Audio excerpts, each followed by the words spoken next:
Hello and welcome to Overtime Hockey Talk. My name is Mark Hall. The good-looking guy next to me, I'm not sure which side I'm going to end up being on. That's Justin Baker. Hi, Justin. Hi. We are going to be performing some funerals today. You know, it would have been so much cooler. I'm a jackass, and I forget that I'm going to be on camera until like 10 minutes before.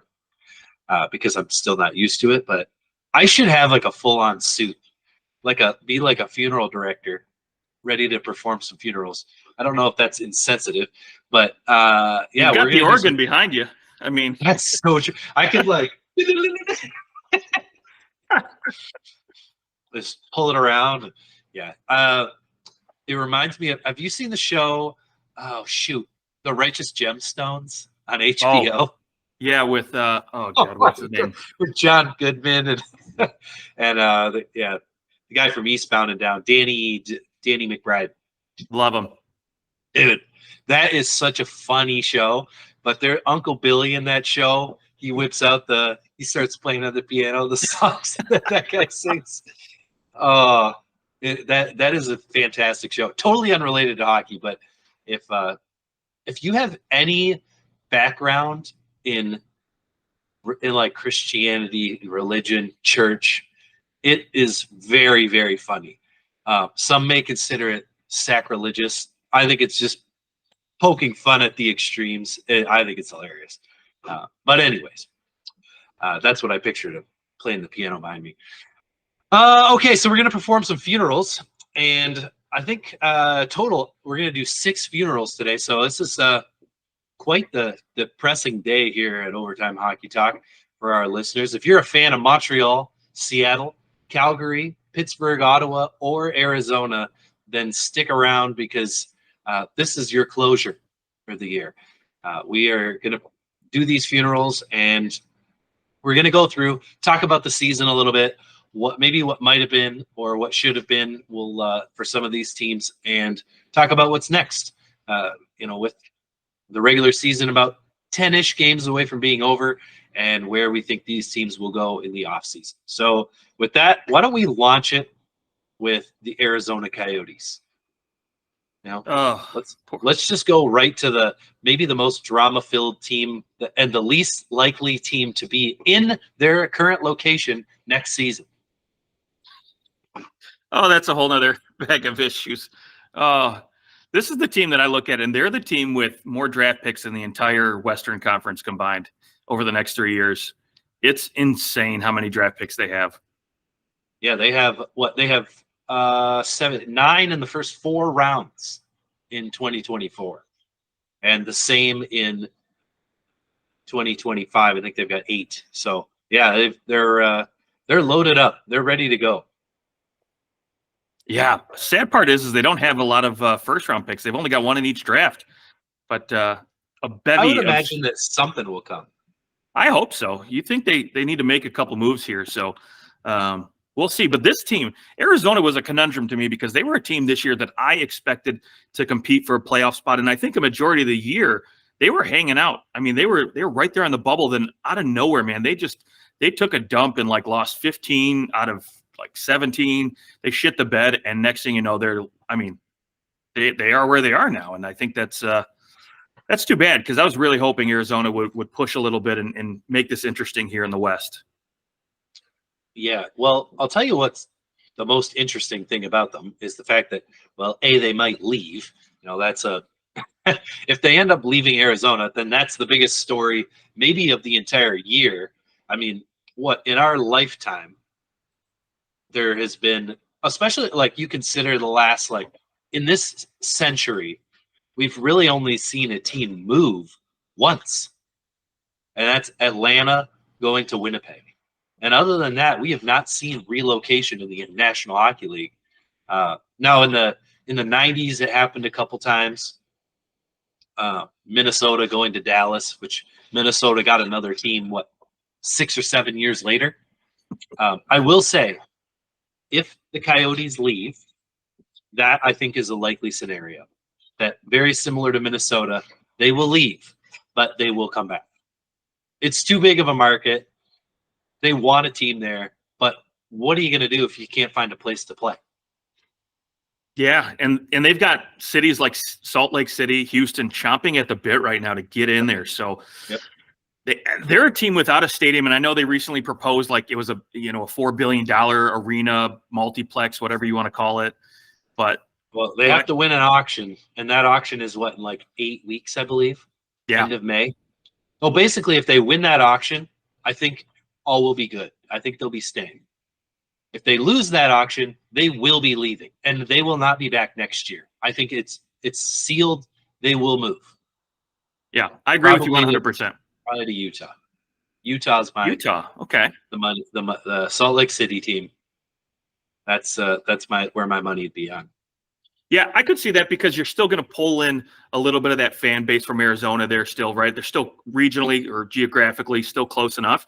And then, I think after seeing Las Vegas, man, just what they've been able to do in the desert, you think, okay, cool.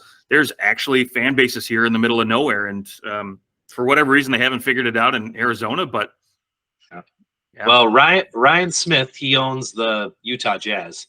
He's made an official request to bring an expansion franchise to Utah. And with the NHL, somebody isn't just like, hey, I'm just going to like put in a proposal and I'm going to tell everybody about it. No, the NHL is so secretive until they go, okay, you can let people know what you're up to now. So the fact that that's out there, it's legit, whether it's Arizona or it's an expansion team, the NHL is going to Utah. Yeah. He's already shown the $1 billion in cash expansion fee. They're ready for it. Right. Seriously. I mean, that's probably around what, maybe 800, 900 million to get an expansion team at this point. It's pretty crazy. But as far as the team itself, because regardless of whether or not they're in Arizona, you look at what they did this year and what they did a little differently. I think you could see they were a much more structured team. They had the pieces, kind of like bringing in a guy like Kerfoot, Bukestad to a certain extent, making the trade for Sean Dursey. There was upgrades at different positions, and they had guys who could kind of slide up and down the lineup, which I think is what kept them in it for so long.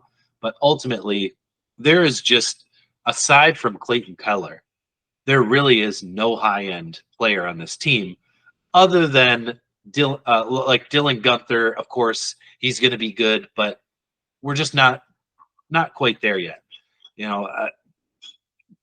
It doesn't seem like there's a whole lot of high-end talent on this team, and that's really why you're not going to hang for very long without it. No, I mean, yes, Dylan Gunther, you've got the Logan Coolies. That's great. But are they ready for the NHL? Yeah, maybe. But you've got to have a good supporting cast, right? And, I think Chicago tried to do that this year. And I think they did a fairly well enough job surrounding, Connor Bedard with the right veteran talent and the right guys.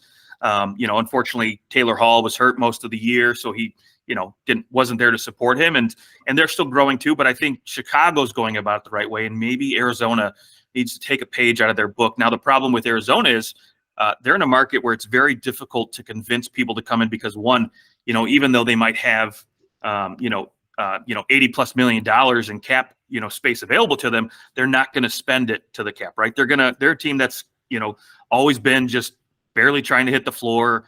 They might take on the odd contract. So they're not spending a ton of money to bring in free agents. And so you're not going to attract a lot of talent that way if you are trying to go to that next level, right? So that's the challenge, I think, for Arizona moving forward, especially when you kind of have your location up in limbo. Guys don't want to go there and sign long-term because they're like, well, shoot, we might be moving to Utah, next year. So why the frick do I want to sign here?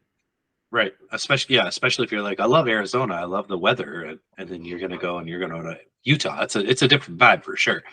I think this team is going to continue being in limbo until they get an arena, or like we'll know in 8 weeks whether or not they are. And if they end up moving, then I think if Ryan Smith takes control of this team, based on what he's done with the Utah Jazz, I think that they'll be in really good shape. But you have to start making decisions, hard decisions, where you go, is Clayton Keller really going to make a difference for us when we're ready to make a difference in this league? And I don't know that he is. Like, he's your best piece. Do you want him? I think he's probably in a similar boat as what Dylan Larkin was in like 2 or 3 years ago. That's And a it's good point. paying off for the Wings. The Wings kept him, and he's definitely gone through a lot of losing. And granted, the Red Wings have kind of fallen back, but aside, if he was maybe more healthy throughout the season, they might be there. But I think now you look at it and you go, well, thank God the Wings didn't trade Dylan Larkin like 2 years ago, because they definitely need him now, and he's a cornerstone of that team. But I don't know if the Coyotes are like 2 years away from being legitimate contenders for the playoffs in this Western Conference. I'm just not sure about that, especially given the fact that their defense is it's pretty suspect. There's not much there. No one signed beyond this year. No one signed beyond. I mean, Jay Weber. $41 million in cap space going into next year. With, yes, a whole bunch of RFAs that aren't going to get paid a ton of money. So it's kind of like somehow the cupboards are bare, but they haven't been good forever. Yeah, they have some decent prospects, but they're already up with the team. Yeah, that's the thing. And so, you talk about those RFAs. Yeah, Sean Dursey might get a few bucks more, but he's not going to eat up, like a $10 million contract or $8 million contract. Maybe three and a half, something like that. Yeah. Maybe a little bit more, but regardless, I think they're going to end up doing the same thing they did this offseason, where they overpay a couple free agents to take 1-year deals and see how it turns out. And then maybe at the deadline, if they're not there, they sell off, and that's it again. And they're probably going to go through this roller coaster over the next 2 or 3 years until guys like Logan Cooley and Gunther, right, are ready to take the reins and go. Yep, absolutely. All right. Well, well, obviously for the draft, they're a very important team because of all the picks they have. They could potentially move up and move around in the draft. So it'll be exciting to see what they do there. But until then, the most exciting thing is a town hall meeting or a city council meeting and an auction on land. So, maybe they'll live stream the auction. Do you think Live it's going to be like a cattle auction? Like, hey, 575 million over here. There's no way they're live streaming that, because if they fail to secure the bid, it's going to be a disaster. No, but wouldn't it be genius as a reporter to go in there and be like, I'm live streaming this? I might watch. Yeah, I guess I might watch. There'll be a few viewers, I'm sure. Yeah, I want to see it. All right, let's go to the Montreal Canadiens. We'll head east. The Montreal Canadiens are, I'd say, as expected, last in this division. I'm pretty sure both of us had Montreal dead last for division. They finish, they've got 66 points right now, probably around 72 to 75 points. What do you think of the Canadian season? How are you feeling about it? Yeah, it's been interesting, right? It's been up and down, but I've been interested in watching Martin St. Louis, and I'm glad to hear he's back. I don't know really the details about why he left and took that leave of absence, but glad to see him back. Hope he's doing well. Something about his son. I'm not really sure what happened, but doesn't matter. He's back. Yeah, exactly. But what I've liked the most really is seeing like some of the younger players take the reins a little bit more. Like Jaromír Slafkovský. I was a little worried about this guy last year. I was kind of, granted, yes, he's 18 years old. But you tend to worry, like, is he really going to fit into Martin St. Louis's system? Is he going to be a long-term piece for this team? Because it didn't really seem like he had a place there yet. But he's seemingly, starting to fit in. I think he's looking pretty good there. And obviously you've got Suzuki and Caulfield. They're looking phenomenal under St. Louis, and hopefully they take another step, right? They're still young, 23, 24. So hopefully you get a little bit of growth out of them. The only thing really is, long-term, Montembeault, I liked what I've seen out of him this year, but is he a long-term solution? I don't think so. But, again, for 35 games, I like what he's brought in. He's deserved that extension. So hopefully, maybe they find, whether it's Primu or somebody else coming in next year and stepping up as in a backup or even maybe a starter's role. I'd like to see a little bit of growth there in that position. And then, of course, just bringing in young guys and continuing to grow that, whether it's David Reinbacher or, somebody else on this team that they continue to draft, in this offseason. I want to see the young guys come in and want to see them just take another step. Yeah, I think this season, this is what I'll say.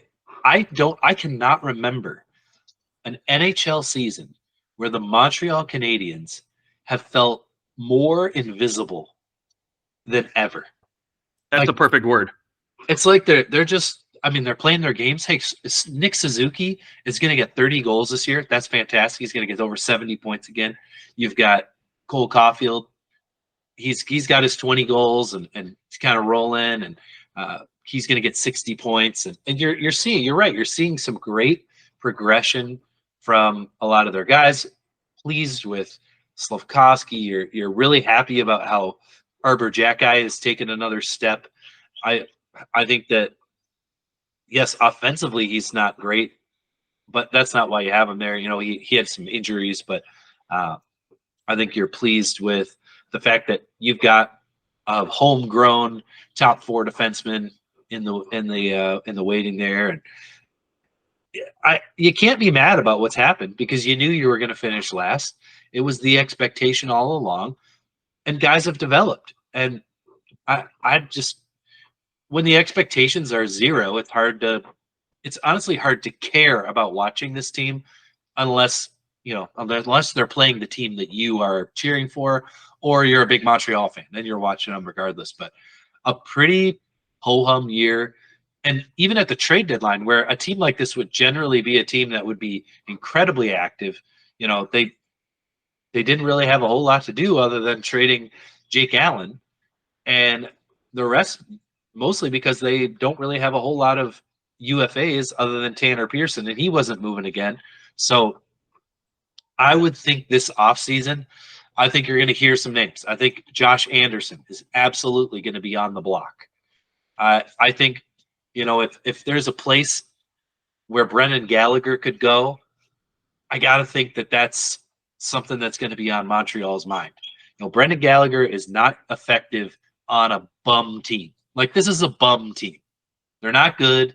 He's not really the kind of guy that you need to be like, go out there and show him how to win, because he's a 30-point guy, 35-point guy. He's making too much money.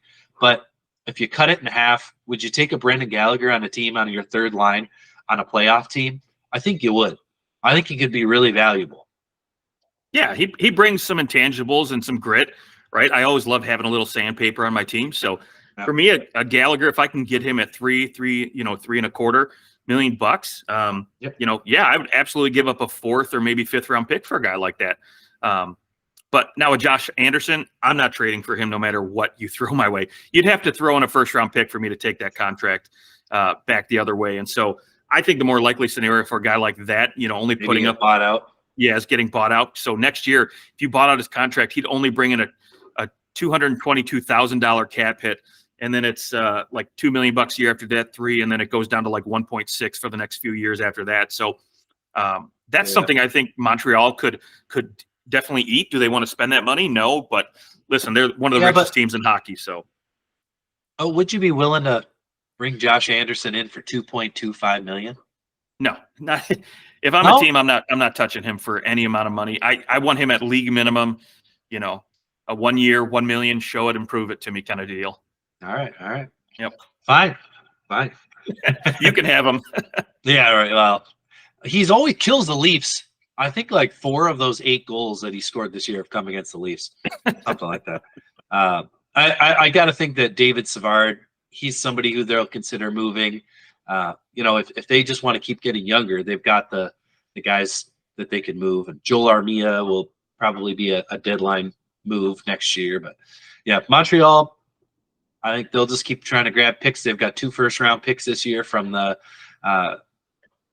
trade they made with Winnipeg and for Sean Monahan. So yeah, I'll tell you what. Speaking of Sean Monahan, he's a guy I would even consider in the offseason re-signing and giving a bigger deal to. Yeah. He was a great fit there. Yep. And God knows that Winnipeg won't sign the guy that they trade for. It just seems to never happen. People get traded there and they're like, yeah, I don't know. I don't know. I Bye. think I want to go home. I want to go somewhere else. All right. All right. There's Montreal. Let's go back to the West and head to the Seattle Kraken. Seattle, obviously huge expectations coming into this year with making the playoffs, winning in the first round, beating the Stanley Cup champions in the Colorado Avalanche. And this year they just can't seem to find it. What do you think was the issue with this team this year compared to last year where they had great success? Yeah, I think the biggest issue was primarily they weren't getting the production out of, towards the end of the year, obviously they had Matty Beniers, giving them that kind of production. And I think, not only not getting that lack of, production out of the younger guys, they were getting, not so much production out of a guy like Alex Wenberg, but essentially it was mostly due to the fact that they were missing scoring on the bottom lines, right? That bottom six wasn't producing as much. Brandon Tanev, only 11 points so far this year.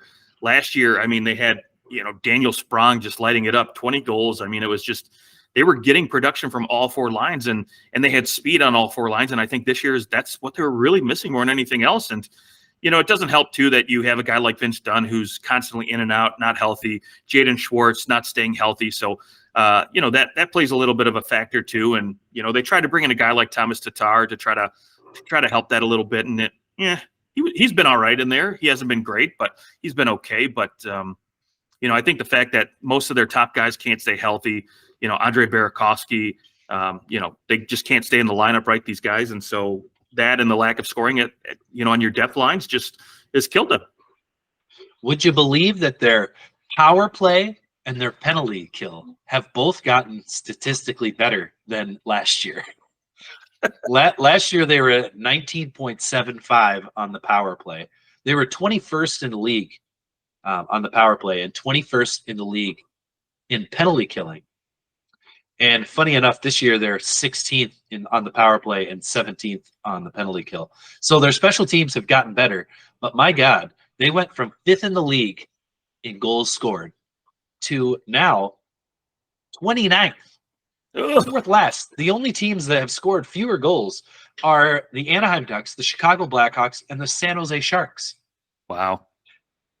Even the Montreal Canadiens, the Washington, bad teams are scoring a lot more goals than the Kraken. And it's just, that is weird to go from scoring so often and just being prolific offensively that they were last year to now being in a place where you just can't seem to put the puck in the net. And funny enough, 2 years ago, their first year in the league, they were 29th in the league in scoring at 2.6 goals a game. And this year they're at 2.62 goals per game. So it's like last year, big aberration. And we're kind of seeing them come back down to earth. Now, 2 years ago, their power play was 14.5%, which is good for 29th in the league. So they are improving in other places. I think it's showing that they have increased in skill, but they just haven't been able to put it all together this year at all.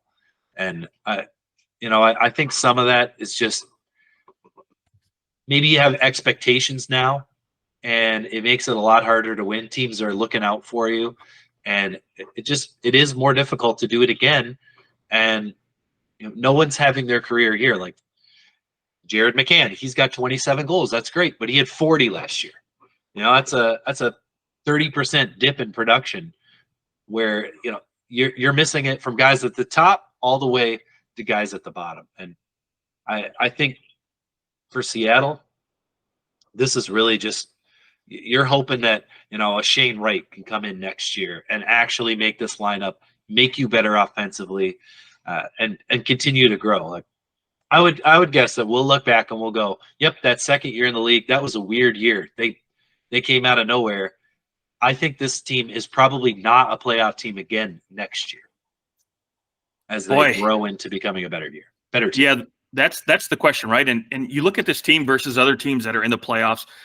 They don't have any superstars or any kind of, not even a superstar, but any stars, right? At least in, like, for example, a team like Nashville, they've got Philip Forsberg and Ryan O'Reilly and UC Saros and Roman Josi. So they've got some star power there. Vegas, right? We know about all the star power there. LA, all these teams have it, but Seattle, there's no one on here really. I mean, we were expecting Matty Beniers and possibly Shane Wright to be that, but maybe you could throw Vince Dunn's name in there when he's healthy, right? He's a star defenseman in this league. I think you could probably put him top 20 defenseman in this league. Maybe there's an argument there, but outside of that, I mean, there really isn't any high-end talent on this team. And when I would say I like Jared McCann is high end. He's the 30 goal guy. I'd give that to him. He also doesn't have unbelievable talent playing with him either. So I think he's probably in a pretty good spot. But I mean, Matty Beniers, he's really fallen off. 11 goals compared to 24 last year, 31 points compared to 57. I mean, that's a huge fall off. Yeah, and that's the problem, right? When he's not having any consistent line partners because everybody's getting injured. Burakovsky's out. Jaden Schwartz is out, so nobody's really in the lineup full time. And again, when you talk about that depth, right? Yanni Gourde, here's another guy who the last 2 years in Seattle, 48 points a season, and this year 26. So it shows, right? And so if you don't have that consistent scoring throughout the lineup, it's going to be tough in this league to stay on top. He has to be, to me, talking about Yanni Gourde, the most disappointing pick of the expansion draft for Seattle. There was a lot of hope that he could be a really good player for them. I mean, you think about where Tampa Bay was the year that he was taken.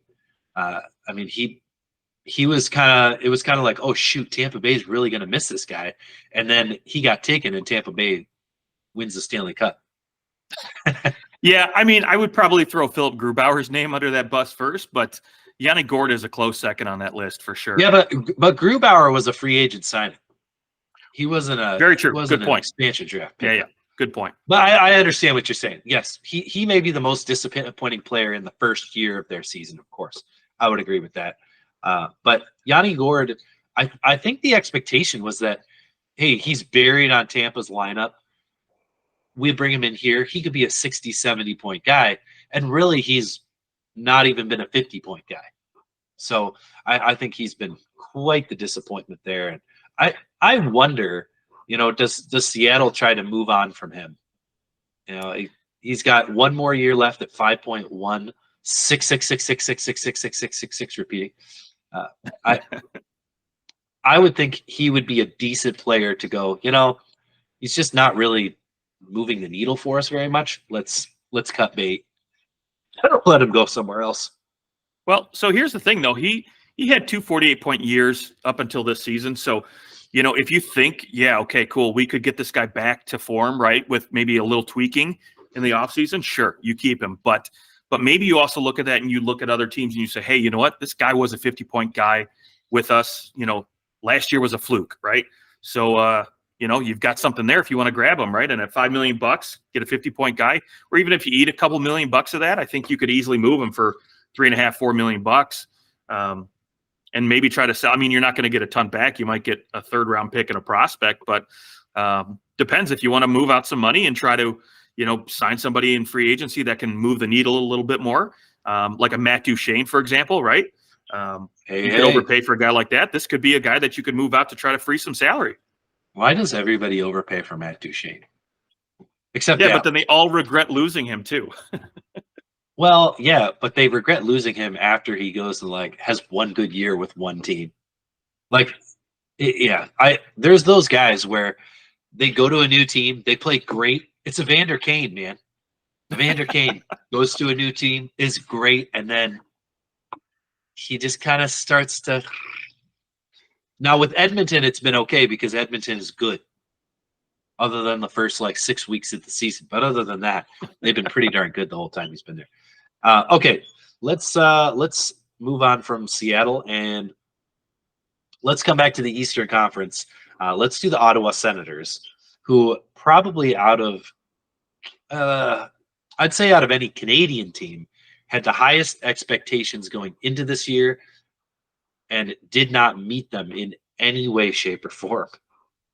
Well, first, let me say, I think Toronto had the highest expectations, but I think out of just any. Well, sorry, I meant like expectations versus what actually happened. The separation, right? Okay. Yes. Absolutely. Yeah, for sure. And I think even if Toronto bounces out in the first round, I still think the gap isn't as far, right? I agree with you on that one. So, yeah, for me, Ottawa was a team that, right, they were supposed to be competing for a playoff spot. They were supposed to take that next step with the Buffalo Sabres in this division, right? There was a lot of talk about, Detroit's going to be, out of Ottawa, Buffalo, Detroit's the worst. Ottawa should be right there at the top. I mean, the talent they had. They went out and made that move for Jacob Chikrin. They had Jake Sanderson, Thomas Chabot, all of these just amazing pieces coming in. And Korpisalo, who, had a phenomenal time in LA. So you figure, okay, cool. We've got a long-term solution in net. That problem solved. We got great leadership up front with Brady Tkachuk and Claude Giroux. There's no way we're missing, right? There's no way we could possibly screw this up. I even saw or was listening to XM at the beginning of the year, and some couple guys actually picked DJ Smith to win the Jack Adams Award. Whoops. Yeah, whoops is right. But for me, right, yeah, I'm with you. The Senators have been a huge disappointment. Obviously they have Shane Pinto, get suspended at the beginning of the year. Now he looks like, man, could you imagine a guy like Shane Pinto playing throughout the entire year? Because he's been almost a point per game guy on this team so far this season. And if you had that all year long, what a difference that kind of production would have made. Oh, yeah. There's no doubt that some injuries have hurt this team. And some of the ownership stuff, I think, made it trying on a couple guys. But, I mean, overall, it just, to me, doesn't seem like this mix is working. Like there's something off somewhere. And I think you got to figure it out. You got to figure out where is the disconnect here? Because I understand this is almost identical to the New Jersey Devils. The Devils, 2 years ago, it was, boy, I wonder if they could just get some goaltending. What would happen? Well, last year they got some goaltending. And this year it's been a struggle. New Jersey's had injuries plus bad goaltending. But for 1 year they got good goaltending. And they won in the first round. They went to the second round of the playoffs.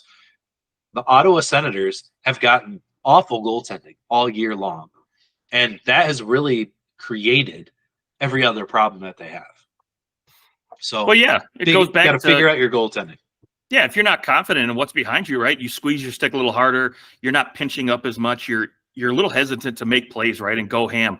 And yeah, we've clearly seen the trickle down effect that's caused, and obviously it cost DJ Smith his job. They brought in, a whole new, they brought in new general management this offseason. So there's been a whole change in the guard and, defensive structure now with Jacques Martin. And who knows, right, if these guys are really going to, can take that next level, right? I think that's the one thing in today's NHL when you're trying to play just nothing but defense, right? Can you make that next step and take that leap as far as the standings are concerned?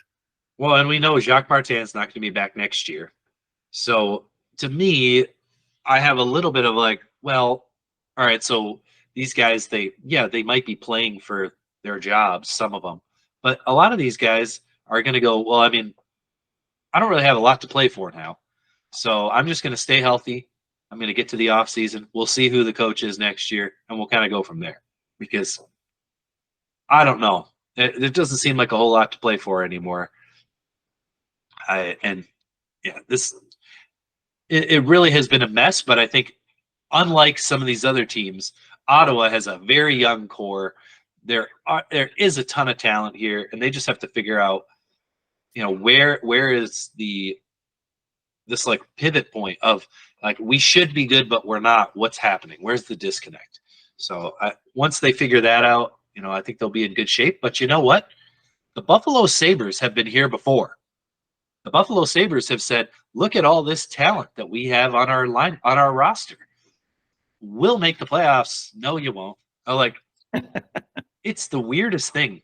Ottawa and Montreal have just kind of had this back and forth the last 5 years or so of like, which one's gonna kind of take a step forward? And I mean, really, you would say Buffalo in my mind, has taken more of a step forward this year, despite now trading Casey Middlestat, but bringing in Bowen Byram. Like, I think Buffalo has an unreal defense. Ottawa should have a good defense, but it's this goaltending. This goaltending is almost like shading everything, where you can't fully tell what's going on until you can get a save. As if you were getting that extra save, this might be a slightly different season for Ottawa. And it didn't help that they were they were like 10 games behind everybody else. Oh, I think that was weird too. So yeah. And then, so here's my question with this offseason, right? You talk about that defense and what Buffalo has, but I've been hearing rumors since the deadline that Chychrun's name's on the block, that he's probably going to get moved in the offseason. He's just not, I don't know if he's just not enjoying it there, or they're just not clicking with him on this team. But, who would enjoy playing there? Well, of course. But I mean, are you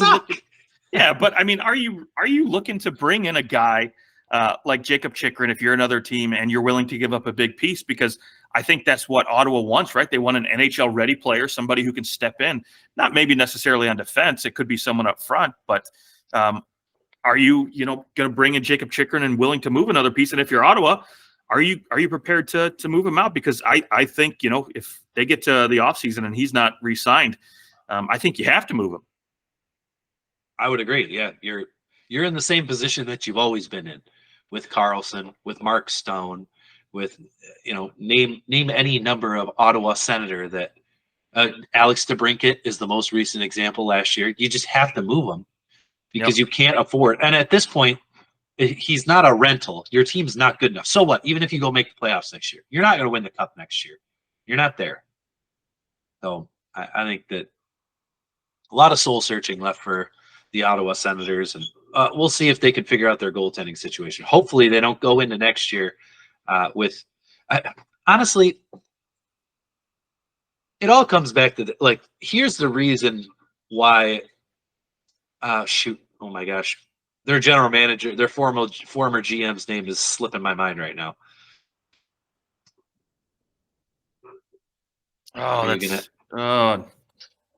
Yeah, he's slipping my mind too. I don't know why. Oh dear, that's terrible.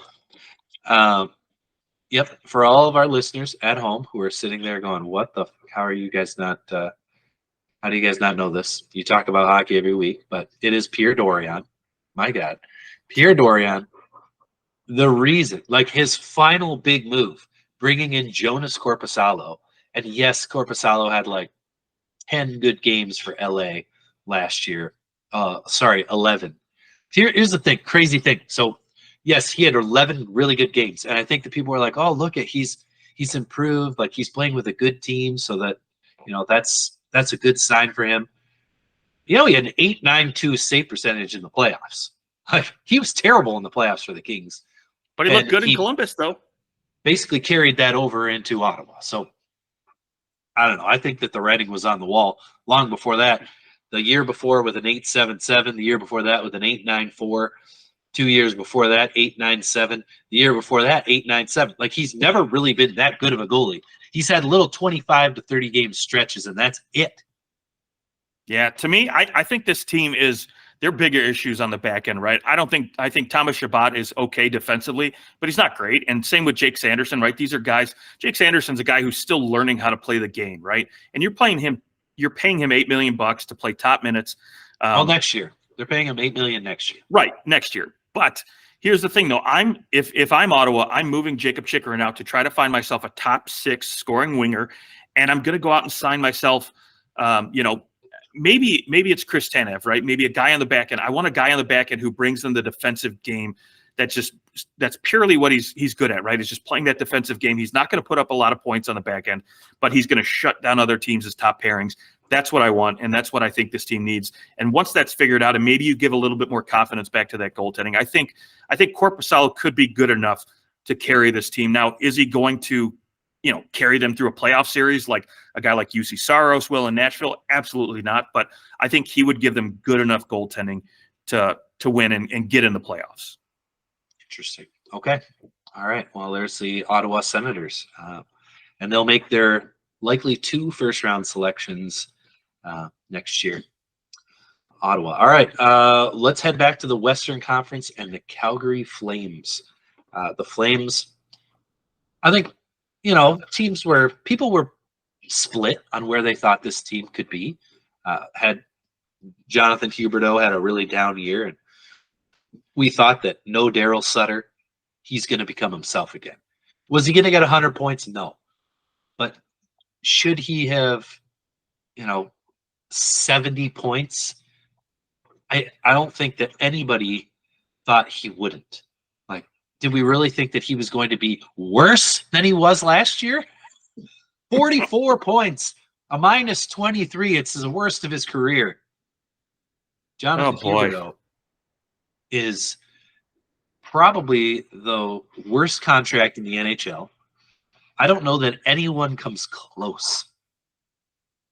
Yeah, that's that's a real good question, and I have to agree with you. I don't think anybody comes close as far as worst contract in the NHL. And I think, you know what, it's been surprising. We've seen some names pop up on this team. Look, they moved out some players this offseason and or this regular season and last offseason because they were coming up on expiring deals. We knew they weren't going to re-sign, right? So they bring in pieces like Sharon Govich. He's worked out very, very well, I think, on that team. We've got some younger guys like Connor Zary, who's looked pretty good when he's healthy. And I think he'll take another step next year. So maybe next year, right, things might work out a little bit better. But boy, they've got a lot of retooling to do this offseason. So even though you're going to be stuck with like the main players, it's still going to be a whole new team next season.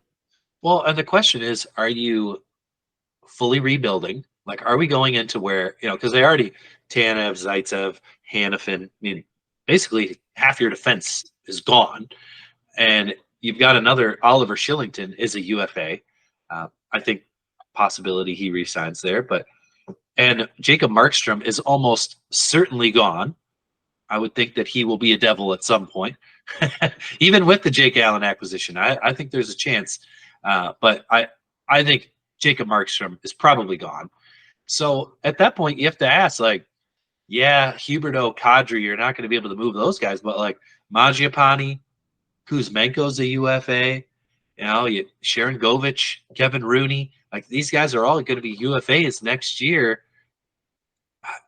I don't know where this team's going to end up, but I think that we're headed for Calgary being in the basement.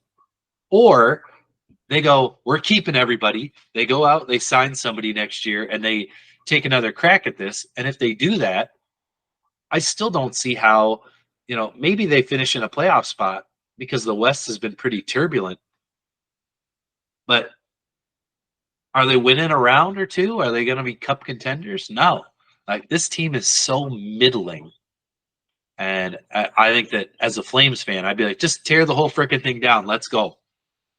Let's figure this out. I'm with you. Give Craig Conroy the freedom to do what he needs to do.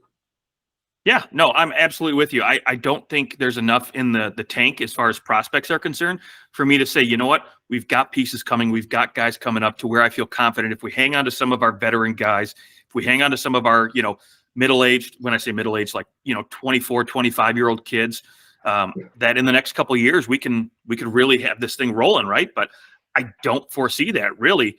To me, you've got a couple decent prospects, but nothing to where, look, I just took a quick peek and hockeywriters.com has them ranked as 17th best in the NHL.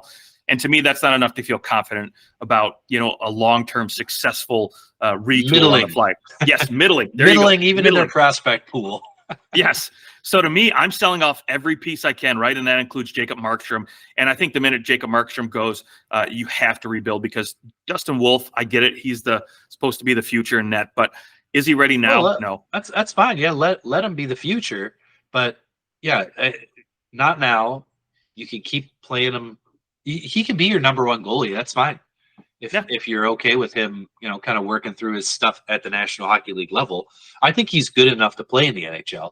You just need to make sure that you probably need a three-headed monster if you're going to have Dustin Wolf be your 1A. I love the three-headed monster. Here's why I love it. Because I'm seeing it firsthand in Toronto this year. Got three defensemen or three goaltenders all year long. Martin Jones, Ilya Samsonov, and Joseph Wall. Now, granted, somebody's been hurt almost all the time, so it hasn't been an issue. But the other night, Samsonov gets shelled, or he gets hurt, and they bring in Martin Jones because Joseph Wall was playing the next night, so he doesn't have to play, right? Like you can actually bring in a true backup goalie, and then the next night your real starter gets to start, as opposed to like, well, I have no choice, I have to play half the game, and then you're going to play the whole game the next day. Like it creates a big buffer, so you can actually give someone the day off. Like a goalie does not have to take all the reps that you would have to take in warm up, and putting on the pads and getting there at a certain time to play and preparing and having to prepare like you're going to play even if you're not starting. So I think it's genius. I think that it makes guys better when they don't have to play at all.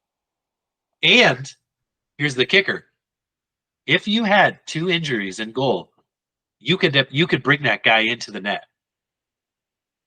as opposed to having to go out and finding the college kid in the crowd to come play goalie for you. You could go to your third goalie. I don't hate the 3-headed monster system. I'm not opposed to it, but I think you have to basically decide, right? Do I have a goaltender who can play 60 games and be that number one guy, right? Or do I want to go with a couple 1Bs and a backup, right? So you get a guy who can, especially like, for instance, you talk about Dustin Wolf, right? You can play him 30 games. You can play another guy 30 games, another guy 20. You don't wear these guys out. And I think, for example, I'm seeing that in Detroit firsthand, right? They brought in Alex Lyon. He was phenomenal to start, but now I think they played him too much. And he's not that guy who can play a bunch of games. Yeah, exactly. And James Reimer now has to come in, and he's had to play a lot. That's not really been his bag. But if they had, a third goaltender in there, unfortunately, Husso's been injured all year. But had they had that third goaltender, right, they have another guy they can put in there, and you don't have to really worry about. They do have a third goaltender. That's the whole thing. Imagine if they only had 2. Well, yeah, okay, they're even better. To your point there, right? They would not be in a playoff picture right now. Yes, absolutely. They still have a shot. They still have a shot, and maybe not ideal that Reimer plays at all. But is he better than your AHL goalie? Yes. Yeah. So to your point, I like the 3-headed monster system, but it just depends on, again, who's your 1A, right? Or who's your number 1. So if it's not a guy that you're confident is a number 1A, then go with the 3-headed system, pay, 3 guys $2.5 million and work it out that way. All right. Okay. Let's finish off with maybe the most disappointing team out of all the teams we've talked about today, the Pittsburgh Penguins. Ugh. They went out and acquired Erik Karlsson, and he was supposed to get this team over the hump. They were 1 freaking win away from beating the Chicago freaking Blackhawks. The garbage team had nothing to play for last year. They missed the playoffs by that game. And we all thought, Erik Karlsson coming in, he can make up that small difference. And it has been nothing short of a disaster. And the Pittsburgh Penguins missed the playoffs for a 2nd year in a row, first time ever under Sidney Crosby. And it's and the first time that Kyle Dubas has ever missed the playoffs as a general manager. Good point. Yeah. I just want to say, you, Kyle. That's what you get for having doubts. Yeah, this has been. I mean, I would probably say that Calgary might be more disappointing to me, but really, yeah, I think so. Just because, you think so? Yeah, just because I knew, like, don't get me wrong, Sidney Crosby's still Sidney Crosby, but the rest of the team was aging, right? And I didn't have a lot of faith in Tristan Jarry to rebound his game a little bit. I figured he would still be a subpar goaltender, good enough.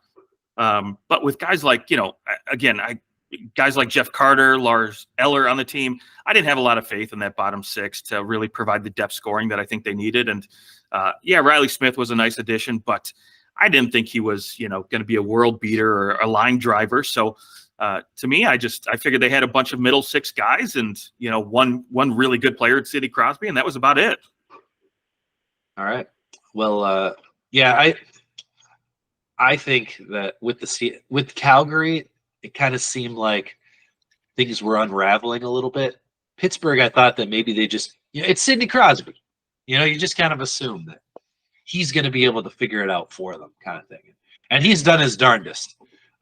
But yeah, either way, both teams disappointing. But yeah, it looks like maybe Kyle Dubas has a lot more work to do, and I wonder if ownership is looking at this, going, I mean, do we really want to keep on like going all in?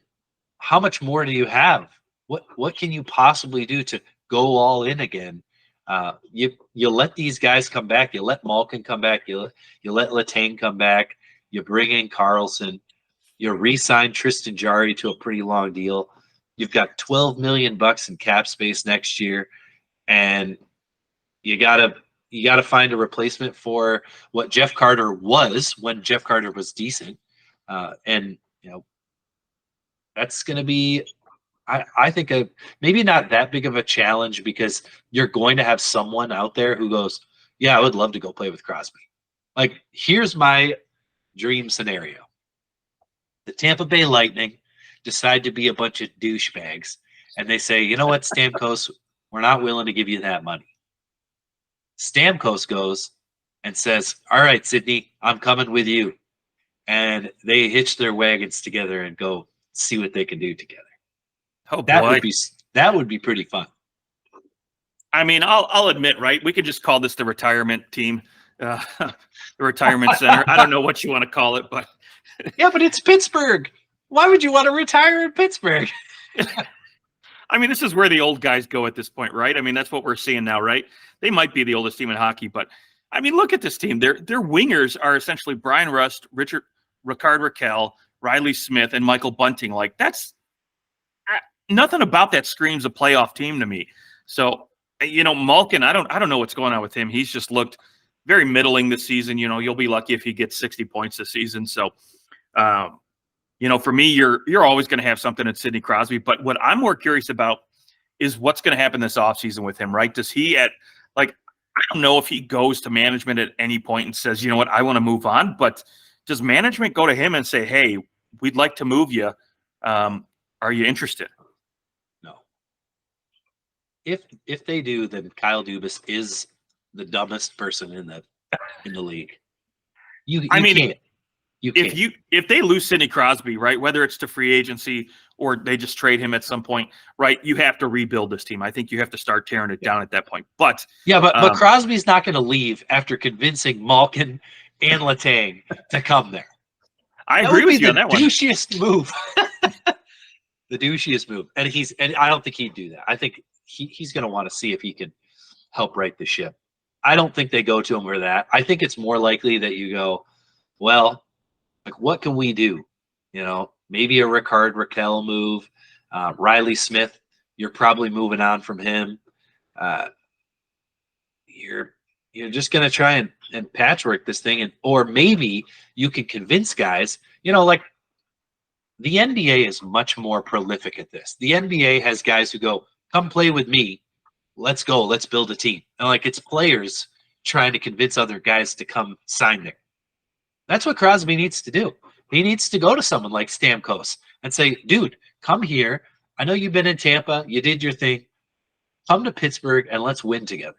Like Sam Reinhart, come to Pittsburgh. Maybe that's a spot.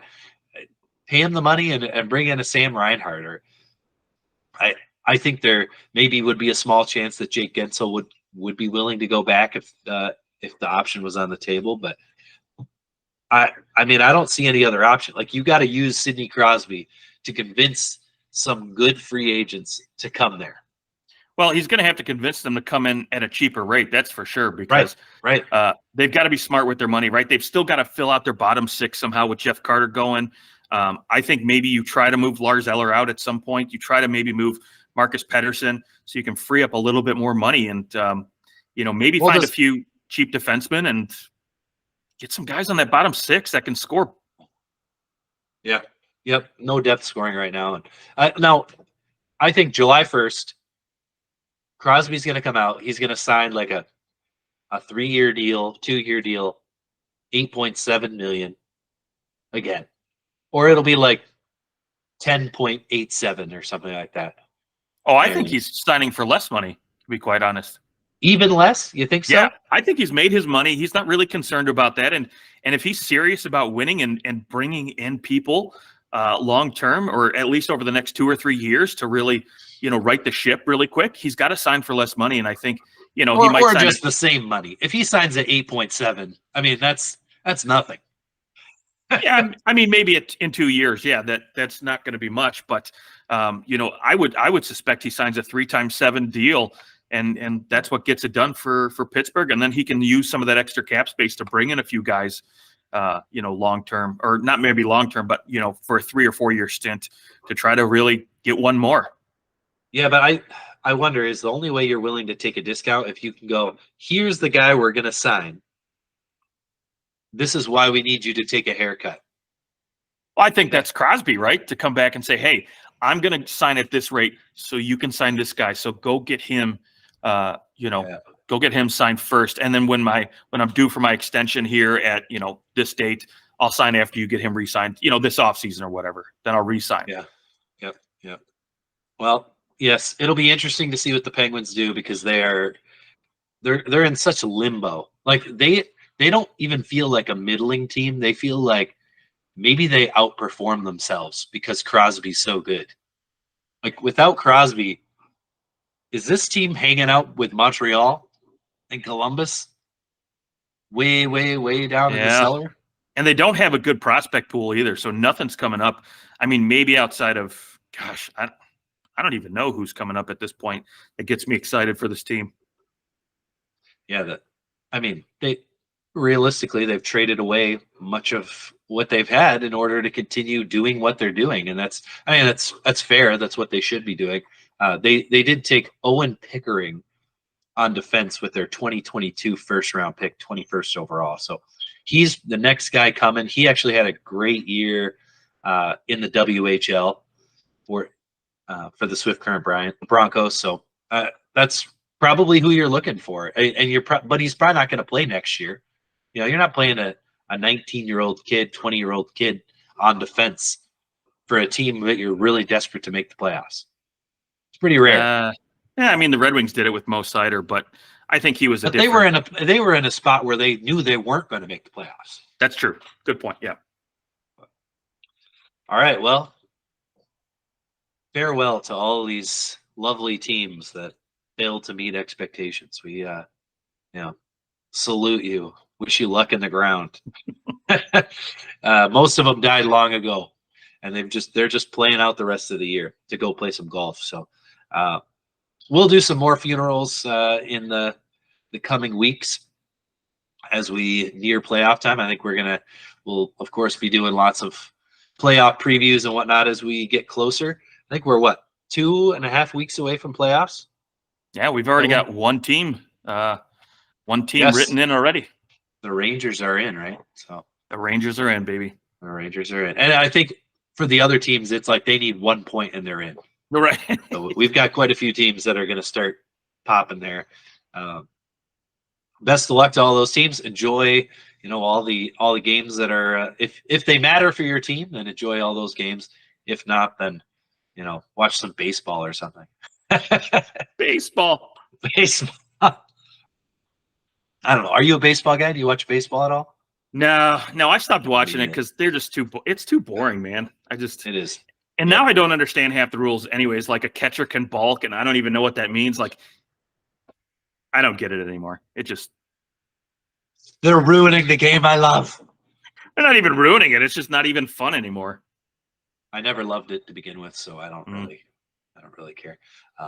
But anyways, enjoy the games this week, and we'll talk to you guys soon. Find us on Twitter, Instagram @OT Hockey Talk. We'll talk to you later.